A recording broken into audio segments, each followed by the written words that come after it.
Here is the most important lesson from this entire course. You need to have realistic expectations.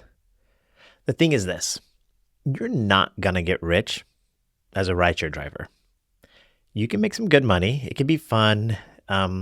There's money to be made. But let's be honest, most people want you to earn somewhere between, when I say most people, I'm talking about society, want you to earn somewhere between $35,000 to $70,000 a year after all of your expenses. They think of rideshare as basically a job that pays just above minimum wage. Now, of course, there are ways for us to earn more money, but we need to be realistic about the money that we can make. Another thing about rideshare is that Uber and Lyft operate more like a gaming app, a betting app, a dating app. It doesn't operate for the drivers like a transportation app. They gamify everything. There's bonuses and quests and surges. It's really hard to manage, and it can be stressful at times. You should have a realistic expectation that these apps are designed to trick you into making less money. This came as a shock to me, but other drivers see you as competition. And I kind of understand it now. Sometimes when you're out on the road and you think you're going to make a lot of money, and then you see a lot of other drivers online, you see them as competition, especially when they're like in your secret spot or something like that. That doesn't mean other drivers won't be friendly to you, but understand that more drivers on the platform mean less money for you. Obviously, your car will get damaged. And we're not talking about like dirty floor mats or things like that. There will be scratches on your paint.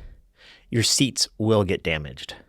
There'll be just things that will happen. You're going to hit the curb trying to park your car close to let a passenger get in. It's just going to happen. You should expect your car to receive some minor and sometimes even major damage. You will have passengers that will cause problems. Sometimes it's just because they're drunk.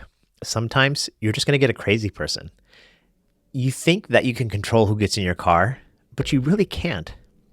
And sometimes it can just be really stressful with unruly passengers. And driving a car is dangerous. It's unhealthy to sit for long periods of time. You might think, hey, I've driven a car. I understand what it's like. But trust me, it's completely different when you're driving at night in an unfamiliar neighborhood, maybe some bad weather, a passenger trying to talk to you, an app beeping at you. It's just dangerous. And it's unhealthy to sit for so long.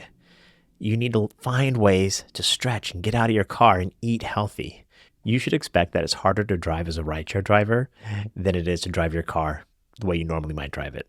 And while this hasn't happened to me, we should all expect to get kicked off the app at any moment in time.